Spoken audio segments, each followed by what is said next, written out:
This is the Conservative Czar, November 8th, 2012, 2 days after the disaster and the second day of the possible reawakening. I want to do some continued analysis of the election. And I want to concentrate on, this is an odd topic I'm going to talk about. I'm going to talk about a Senate race in Minnesota between Amy Jean Klobuchar, or whatever her name is, against a Democrat, and not only a Democrat, but the worst possible. I mean, she might have a great personality. I don't know. I mean, she might be just. I don't know her that well. I should have probably gone on and looked at some of her YouTube videos to understand what the attraction is. But she's probably the worst kind of United States senator. Pro-abortion, very, very liberal, feminist Democrat, who likes to prove that she's got a masculine side by every once in a while in attacking civil liberties, and she's famous for regulations expanding the copyright rules. She's just a terrible person to be a United States senator. Extremely liberal, one of the most liberal United States senators in the country. She's an incumbent. She runs against a Ron Paul protege by the name of Kurt Bills, who is a conservative, very conservative, a decent candidate. And Klobuchar wins by 30 points. Now, this is in the state of Minnesota, and I'll say this right now. Minnesota is probably the crazy. They have this. They must have. I've never been to Minnesota.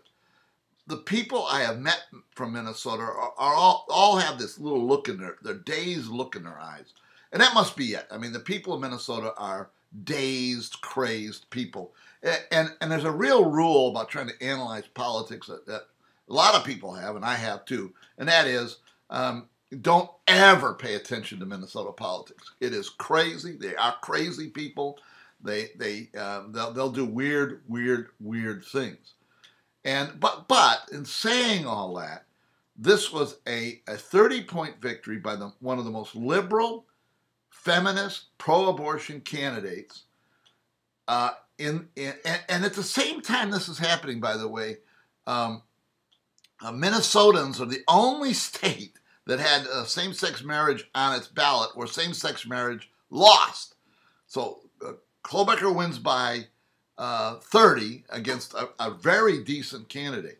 But this is the disturbing part. I know this is Minnesota, but the disturbing part is that 24% of Republicans voted for Klobuchar. That's the disturbing part. And it's extremely disturbing. And it leads me to a conclusion that I'm starting to reach, and I'll expand on this in the future, but that conclusion is that we, as traditional conservatives, while we are a force to be reckoned with, I think that's true, but we are much smaller than I ever thought we were. We are a small minority of the voters, and the other side of that is that the voters are the level of ignorance of ignorant people who don't pay attention, who don't study these things, who are ignorant people, make up the vast majority of the people voting. And, or maybe not the vast majority, but the biggest segment. And this includes people who call themselves conservative, Republican, but they have no depth in that conservative belief. And the same thing on the other side, the Democrats. That there's this huge group of people they can be liberal, moderates, but they don't have any depth in it. They don't know why they're a moderate. I've said this over and over again. Moderates they don't have any depth anyway. Moderate has no depth. A moderate is constantly. They wake up every single morning. Well, what's the person on the right saying? Well, what's the person on the left saying? Well, I got to be in the middle. The only group that is determined by the views of other people is a moderate. Disgusting group of people. But they have no depth by definition.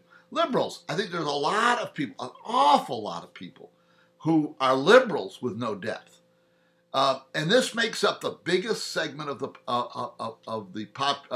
voting public, by far, I think, and maybe even maybe even a majority. And this is a conclusion that does change the way one looks at politics, because what's happening is that this great mass is being moved by shallow things. At first blush, when I heard about the Sandy thing, Hurricane Sandy, the president goes and says a couple of ridiculous things, and people go, oh my God, he really is a good president. At first blush, I thought that was one of the most ridiculous things I ever heard of.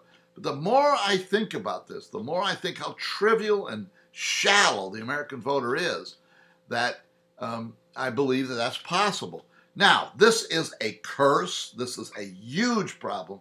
It's also an opportunity, because these are people that can't, if the message is presented to them, can grasp the message and are movable. They're movable from this unwashed middle, which includes a lot of people who call themselves conservatives, a lot of people who call themselves liberal.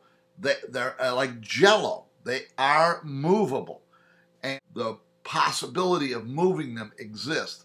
The theme I'm trying to get at today, using the Klobuchar race as an example, is how shallow the voting public in general is, how easy it is to sway them, and who knows what will sway them 2 years from now or 4 years from now.